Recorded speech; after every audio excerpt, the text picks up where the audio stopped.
یہ رد جو کہ بہت زیادہ انٹرسٹنگ ہو چکا ہے. اس کی لاسٹ ایپیسوڈ میں ایک سپر ڈوپر اینڈنگ ہمیں دیکھنے کو ملے گی. زین جو کہ آ کر ایمان سے معافی مانگتا ہے اور کہہ دیتا ہے کہ تمہاری زندگی میں اتنا کچھ ہو گیا, سلار تم سے دور ہوتا جا رہا ہے, لیکن یہ تم دونوں کے درمیان مس انڈرسٹینڈنگ جو سلار کا باپ ہے وہ پیدا کر رہا ہے. تو جیسے ہی ایمان یہ بات سنتی ہے زین کی, تو اس کے پاؤں سے نیچے جیسے زمین نکل گئی ہو, اور کہہ دیتی ہے کہ زین یہ تم کتنا بڑا الزام لگا رہے ہو, یہ تمہیں اس طرح الزام نہیں لگانا چاہیے. تو کہہ دیتا ہے کہ یہ بالکل سچ ہے, کیونکہ وہ تمہیں زندگی سے نکالنا چاہتے ہیں سلار کی. تو میں تمہیں حاصل کرنے کے لیے ہم دونوں کے درمیان ایک ڈیل ہوئی تھی جو تمہیں میں بتا رہا ہوں. تم مت بھروسہ کرنا ہے اس کے باپ کے اوپر کبھی بھی, کیونکہ وہ تمہیں اور سلار کو جدا کرنا چاہتے ہیں. لیکن اسی طرح زین کی یہ بات سننے کے بعد جیسے ہی ایمان گاڑی پہ بیٹھتی ہے, تو اس کا باپ جو کہ ونڈو کو بھیج کر آخر ایمان کو کڈنیپ کروا دیتا ہے. اور اسی طرح سلار جو کہ یہی شک کرتا ہے کہ یہ زین کے پاس گئی تھی, کہ زین نے اپنے پاس رکھ دیا. جب سلار کو کافی زیادہ ٹائم گزر جاتا ہے, ایمان کی کوئی بھی افواہ نہیں ملتی اسے, کوئی بھی خبر, تو وہ زین کو کال کرتا ہے اور زین کو کہتا ہے کہ ایمان تمہارے پاس آئی تھی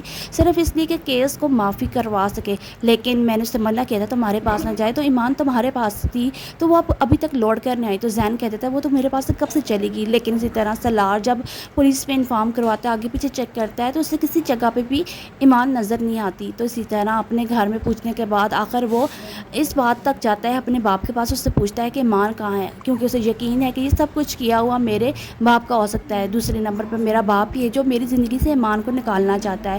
اس کا باپ اس کو کہہ دیتا ہے کہ صبر رکھو, کچھ ٹائم کے بعد تمہیں خود ایمان کال کرے گی, کیونکہ اس کا شک جو تھا وہ یقین میں بدل چکا ہے. اس کا باپ اس طرح کی حرکت کر سکتا ہے اور ایمان کو اس طرح کڈنیپ کروا دیتا ہے, لیکن اپنے باپ کو کہہ دیتا ہے کہ اگر ایمان کو کچھ ہوا تو میں آپ کی جان لے لوں گا.